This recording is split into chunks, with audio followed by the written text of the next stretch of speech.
여러분, 오늘 영상은 그냥 한번 보고 지나갈 영상이 아닙니다. 솔직히 말씀드리면 리플 투자 역사에서 가장 중요한 영상이 될 가능성이 큽니다. 왜냐하면 지금 미국 증권거래위원회 SEC가 직접 승인 없이도 자동으로 효력이 발생하는 구조, 바로 이 조항이 XRP 현물 ETF에 적용될 가능성이 거의 확정 단계에 들어가고 있기 때문입니다. 이게 얼마나 역사적인 순간인지 감이 안 오실 수 있어요. 그래서 제가 아주 쉽게 정리해서 말씀드릴게요. 비트코인 ETF와 이더리움 ETF는 어떻게 승인됐죠? SEC가 수개월 동안 질질 끌다가 언론 난리 나고 소송 터지고 시장에서 엄청난 압박 들어온 끝에 승인 도장을 찍어줬습니다. 그런데 이번 리플은 완전히 다릅니다. SEC가 승인한다고 말하지 않아도 자동으로 상장이 되는 구조가 열렸습니다. 즉, SEC가 승인합니다라는 멘트를 하지 않아도 특정 날짜가 지나면 ETF가 자동 발효되고 상장 절차가 바로 시작될 수 있는 상황입니다. 이게 어느 날짜냐? 이미 날짜 나왔습니다. 11월 13일. 여러분, 이 날짜는 XRP 역사에서 절대 잊으면 안 되는 날입니다. 왜냐하면 이날은 바로 리플이 미국 증시에 공식적으로, 그것도 SEC 승인 없이 현물 ETF 형태로 등장할 수 있는 날입니다. 오늘 영상에서는 단순히 ETF 나온대요, 기대해볼까요? 이런 얘기 절대 안 합니다. 그건 커뮤니티 댓글 수준이죠. 우리는 리플 미래연구소입니다. 그래서 이 사건의 배경, 법적 근거, 어떤 기관 자금이 들어오는지, ETF 상장 후 시장 판도가 어떻게 뒤집히는지, 그리고 XRP 가격에 어떤 지각 변동이 일어날지 정말 깊이 있게 풀어드릴 겁니다. 중간에 놓치면 안 되는 핵심 포인트들이 정말 많습니다. 그래서 영상 집중해서 보시길 바랍니다. 그럼 바로 시작합니다. 1. 지금 무슨 일이 터진 건가? 박장본. 미국에서 첫 XRP 현물 ETF 출시 경쟁이 드디어 시작됐습니다. 그동안 비트코인, 이더리움만 ETF 되고 XRP는 언제냐? 모두가 이런 질문 하셨잖아요. 근데 지금은 누가 먼저 선점하느냐, 누가 먼저 시장에 내놓느냐를 두고 기관끼리 경쟁하는 단계에 왔습니다.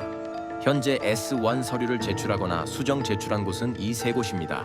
프랭클린 템플턴, 비트와이즈, 캐너리 캐피털. 이 세 곳이 왜 중요하냐? 이름만 들어도 감이 오죠? 이건 동네 운용사가 아니라 ETF를 실제로 만들어 왔던 메이저 플레이어들입니다. 그런데 공교롭게도 이들이 거의 같은 타이밍에 S1을 수정해서 제출했습니다. 이게 의미하는 건 뭘까요? 시장 진입 준비 완료. 이제 카운트다운 들어갔다는 신호입니다. 특히 여기서 핵심 포인트.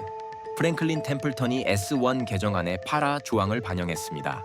여기서 잠깐, 파라라 조항이 뭐길래 투자자들 사이에서 이렇게 난릴까? 쉽게 설명해 드릴게요.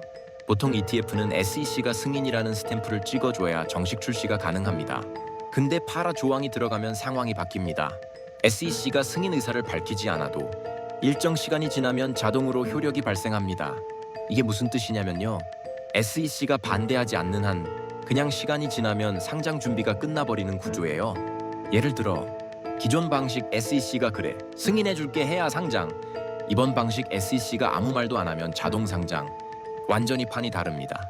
쉽게 말해서 비트코인, 이더리움 ETF가 뚫은 길보다 더 빨라진 길이 XRP에게 열렸다는 겁니다. 이건 그냥 절차 하나 치운 정도가 아니라 리플의 제도권 진입을 막던 마지막 장벽이 무너진 겁니다. 방금 첫 장에서 파라라 조항 이야기를 했죠. 그런데 여기서 끝이 아니고 이번 XRP ETF가 자동 효력 가능성이 폭발적으로 커진 또 하나의 결정적 사건이 터졌습니다. 바로 캐너리 캐피탈이 S1 등록서에서 Delayed Amendment, 즉 지연 수정안을 삭제한 겁니다. 이게 얼마나 무서운 변화냐면 기존 ETF 승인 절차를 통째로 건너뛸 수 있는 레버를 당긴 거예요. 보통 지연 수정안이 들어간 ETF 신청서는 SEC가 공식 승인할 때까지 효력 없음 상태로 대기해야 합니다. 즉, SEC의 도장 없이는 절대 시장에서 거래될 수 없어요. 하지만 이 조항이 삭제되면 SEC가 침묵해도, 반대 의견 안 내면 일정 날짜가 지나면 바로 발효 에펙티브 됩니다. 다르게 말할게요. SEC야, 네가 승인 안 해도 상장된다. 반대하려면 지금 공식적으로 이유를 대고 막아라. 아무 말 안 하면 자동으로 효력 발생한다. 이겁니다. 그 날짜가 언제? 이미 정해졌습니다. 2025년 11월 13일. 그리고 이건 그냥 시장 루머가 아니고 뉴욕 증시 공식 일정에 명시돼 있습니다. 이 날짜가 갖는 의미는 역사적입니다. 만약 XRP 현물 ETF가 11월 13일 자동 발효 형식으로 상장된다면 비트코인과 이더리움 ETF가 걸었던 길보다 훨씬 덜 저항받고 더 빠르게 제도권 편입이 이루어지는 겁니다. 암호화폐 역사에서 SEC가 승인 없이 자동 승인되는 ETF가 현물 기준으로 나온 적이 단 한 번이라도 있었나요? 없습니다. 이게 최초가 될 가능성이 있습니다. 그리고 더 충격적인 사실, 만약 11월 13일 XRP가 자동 발효로 상장된다면 XRP는 미국 역사상 세 번째 공식 현물 암호화폐 ETF가 됩니다. 순서 다시 정리하면 2024년 비트코인 현물 ETF 승인, 2025년 이더리움 현물 ETF 승인, 2025년 XRP 현물 ETF 자동 승인. 만약 이렇게 되면 XRP는 미국 제도권에 진입한 첫 알트코인입니다. 이건 그냥 ETF 나온다 수준이 아니라 알트코인 중 유일하게 제도권 금융의 문을 통과한 자산이 된다는 거예요.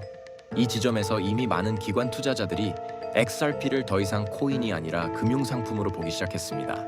여기서부터 진짜 중요합니다. ETF가 상장되면 가장 먼저 어떤 변화가 올까요? 많은 분들이 기관 자금 들어온다라고만 간단하게 말하는데 그건 이 사건의 10%만 보는 겁니다. 실제로는 시장 구조 자체가 재편됩니다. 첫 번째 변화, 자금 유입 경로가 바뀐다. 지금까지 XRP를 사려면 어디서 샀나요? 업비트, 바이낸스, 코인베이스, 크립토닷컴 다 개인 투자자 중심의 거래소죠.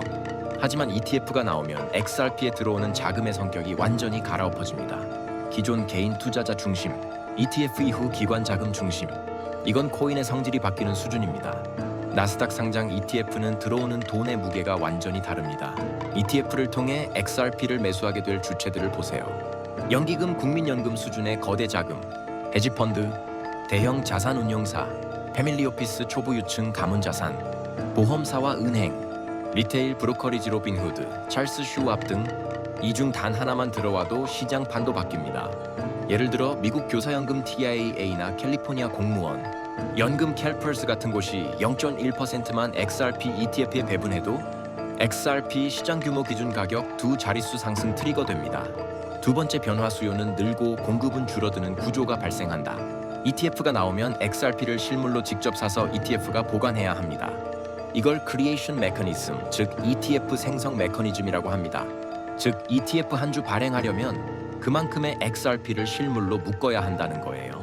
이건 무슨 뜻이냐면 시장에서 유통되는 XRP 공급이 감소, 락업 효과 발생, 가격 탄성 증가. 이 구조는 비트코인 ETF 때 이미 증명됐습니다.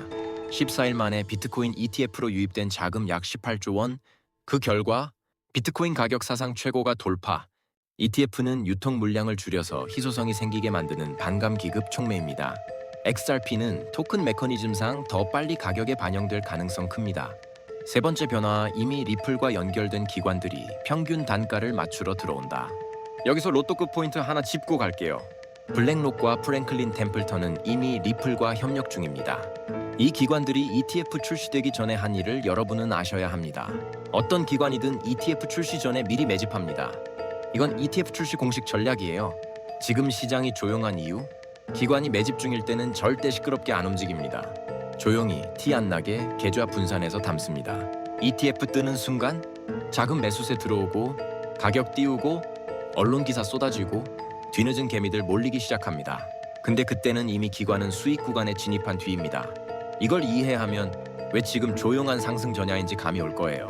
ETF만 놓고 보면 오, 드디어 제도권 진입하나 보네 정도로 생각할 수 있어요. 근데 진짜 무섭고 소름 돋는 포인트는 여기서부터입니다. 리플은 올해 들어 기관 시장 공략 속도를 그냥 올린 게 아니라 풀악셀 밟고 직진 중입니다. 이게 왜 중요하냐면 이건 ETF 상장과 분리된 사건이 아니라 ETF 상장을 전제로 한 사전 포석들이라는 점이에요. 즉 ETF로 들어올 기관 고객들이 불편함 없이 XRP 기반 서비스를 쓸 수 있도록 리플이 인프라를 미리 완성시키고 있는 그림입니다. 최근 인수 리스트 한번 보세요. 이건 그냥 인수가 아니라 퍼즐 조각 맞추기입니다. 프라임 브로커 히든로드 인수, 약 12억 5천만 달러 규모. 캐나다 기반 스테이블 코인 결제 플랫폼 라일 인수, 2억 달러. 기업 재무관리 솔루션 G트레asury 인수, 10억 달러. 디지털 지갑 및 커스터디 솔루션 파리사대 인수 금액 비공개지만 업계 추산상 매우 큼. 여기서 가장 중요한 단어는 프라임 브로커입니다. 프라임 브로커 인수는 그냥 서비스 확장이 아니라 기관 자금을 직접 받겠다는 선언이에요. 골드만삭스, 모건 스탠리, JP 모건 같은 월가의 대형 기관들이 어떤 자산을 본격적으로 취급하려 할 때 맨 처음 하는 일이 뭔지 아세요? 프라임 브로커 확보입니다. 프라임 브로커는 기관 고객의 대규모 거래, 커스터디, 대출, 레버리지, OTC, 리스크 관리까지 도와주는 핵심 허브예요. 리플이 히든로드를 12.5억 달러에 인수했다는 건 XRP 기반 금융 상품을 기관들이 마음껏 쓰도록 입구를 만든 것입니다. 여기서 끝이 아니고 기업 재무관리 솔루션 G트레저리 인수? 이건 기업의 현금 흐름, 외화 송금, 금고 관리 기능까지 XRP 레일에 얹겠다는 거예요. 한 문장으로 정리할게요. ETF가 상장되면 기관들이 바로 XRP 기반 금융 서비스를 사용할 수 있도록 리플은 이미 길을 다 깔아놨다. 이건 우연이 아니라 로드맵입니다. 투자할 때 가장 중요한 건 그림이 보이느냐 아니냐예요. 지금 리플은 ETF 상장을 기점으로 기관용 금융 생태계 전환을 준비 끝낸 상황입니다. ETF와 기관 인프라만으로는 퍼즐이 완성되지 않습니다. 왜냐하면 법적 지위가 확실해져야 기관이 들어옵니다. 기관은 법적으로 안전하다라고 확신이 생겨야 움직여요. 즉, 리스크가 제거되어야 돈이 들어옵니다. 그리고 최근 그 신호가 터졌습니다. 바로 인도 고등법원 판결. 사건 요약해 드릴게요. 2024년 인도 거래소 와지르엑스가 해킹 피해를 입습니다. 손실이 크게 나니까 거래소가 손실 사회화라는 명목으로 고객 자산 일부를 묶어버립니다. 쉽게 말하면 고객 XRP를 동결해버린 거예요. 여기서 XRP 보유자 루티쿠마리가 소송을 겁니다. 내 자산을 왜 네가 멋대로 동결하냐? 이건 내 개인 재산이다. 그리고 인도 고등법원이 내린 결론. XRP는 자산이다. 소유, 사용, 신탁 보관이 가능한 재산이다. 해킹 손실 명목으로 거래소가 고객 자산을 임의로 옮기거나 상쇄할 수 없다. 여기서 핵심은 재산이라는 단어입니다. 왜냐하면 법이 보호하는 영역은 투자 상품이 아니라 재산권이에요. 즉, XRP를 디지털 토큰이 아니라 법적으로 보유권과 재산권이 있는 자산으로 인정했다는 겁니다. 이 판례가 왜 중요할까요? 이건 인도 한 나라만의 문제가 아닙니다. 법적 판례는 국가 간 참고가 되는 선례가 됩니다. 특히 영미법 기반 국가들은 서로의 판례를 많이 참고합니다. 인도의 이번 판결은 암호화폐는 그냥 사라질 수도 있는 투기품이라는 인식을 무너뜨리고 법적으로 보호받는 자산이라는 프레임을 확립한 사건입니다. 이건 ETF와 연결되면 폭발적 시너지 나옵니다. ETF 법적 보호자산 인정 기관 자금 유입 가속. 기관은 절대 불확실성에 돈 넣지 않습니다. 법적 확실성이 생기자 ETF와 맞물려 기관이 들어오기 쉬운 환경이 완성된 거예요. 이제 여기서 마지막 퍼즐 조각이 등장합니다. XRP ETF, 기관 인프라, 법적 지위. 자, 그 다음 단계는 뭘까요? 장기 보유 전략 기업의 등장입니다. 비트코인 시장에서 이 역할을 했던 회사 기억하시나요? 마이크로스트래티지. 이 회사 하나가 비트코인 시장 구조를 바꿔놨습니다. 그런데 XRP에서도 그 역할을 할 회사가 등장했습니다. 바로 Evernorth Holdings. 이 회사가 나스닥에 상장했습니다. 티키오 XRPN. 여기서 진짜 소름 돋는 포인트. XRPN은 그냥 XRP 좋아요 투자해요가 아니라 전략적 XRP 비축 기업 모델입니다. 즉, 회사의 핵심 가치가 XRP 보유량 자체입니다. 그리고 보유량 규모가 장난 아닙니다. 리플, 어폴드, 그리고 리플 공동 창업자 크리스 라센으로부터 매입한 XRP를 포함해 총 3억 8,800만 개 이상의 XRP를 보유. 평가 금액 10억 달러 이상. 이 모델은 그냥 참고할 정도의 작은 사건 아니에요. 왜냐? 비트코인 시장에서 마이크로스트래티지가 처음 등장했을 때 사람들이 뭐라고 했든지 기억나세요? 회사 하나가 코인을 전략적으로 모은다고 뭐가 달라지겠어? 그리고 3년 뒤 비트코인 시장 구조, 수급, 가격, 인식 전부 뒤바뀌었습니다. 이제 XRP에서도 똑같은 구조가 시작된 거예요. 정리하겠습니다. 지금 XRP에게 동시에 쏟아지고 있는 이 사건들, 이건 단순한 호재가 아닙니다. 한두 개의 좋은 뉴스 모아놓은 수준도 아닙니다. 이건 구조적 변화입니다. 그리고 시장의 판 자체가 바뀌고 있다는 신호입니다. 우리가 오늘 정리한 흐름을 다시 순서대로 보면 답이 나옵니다. 첫 번째, SEC 자동 효력 가능성. 11월 13일 SEC가 승인이라는 말을 하지 않아도 XRP 현물 ETF가 뉴욕 증시에 상장될 수 있는 길이 열렸습니다. 두 번째, 기관용 인프라 구축. 리플은 이미 프라임 브로커, 커스터디, 결제, 기업 자금 관리, 스테이블 코인 결제망까지 다 깔았습니다. ETF가 상장되면 기관들은 지갑 열고 바로 XRP 레일로 들어올 수 있게 길이 완성됐습니다. 세 번째, 국제 법적 인정. 인도 고등법원의 판결로 XRP는 투자 상품이 아니라 법적으로 보호받는 재산권 자산이라는 인식이 굳어지기 시작했습니다. 네 번째, 전략 비축 기업 등장. XRP에는 비트코인에서 마이크로스트래티지가 했던 역할을 XRP 시장에서 시작했습니다. 이건 돈 있는 쪽의 장기 보유가 시작됐다는 뜻입니다. 제가 이 네 가지 포인트를 강조하는 이유가 있습니다. 이 네 가지는 개별적으로 일어나면 그냥 뉴스예요. 하지만 한 타임라인 안에서 순서대로 터지면 그건 전황입니다. 시장 체제가 바뀌는 순간입니다. 지금 XRP는 코인 자산, 금융상품, 기관 자산 이 4단계 진화 중 마지막 문턱에 와 있습니다. 누구보다 먼저 이 사실을 눈치챈 사람들은 지금 조용히 움직이고 있을 겁니다. 기관은 떠들지 않습니다. 조용히 쌌습니다. 그리고 준비 끝나면 시장을 열어버립니다. 대부분의 개인 투자자는 어떤 타이밍에 들어오냐? 언론 헤드라인 터지고 가격 급등하고 검색량 폭발하고 유튜브에 XRP 미쳤다 영상 도배되고 그때 들어옵니다. 하지만 우리는 리플 미래연구소의 여러분은 지금 이 타이밍에 보고 있습니다. 시장이 조용할 때, 아직 반영되지 않았을 때, 기관이 움직이기 직전에, 그리고 역사는 항상 그랬습니다.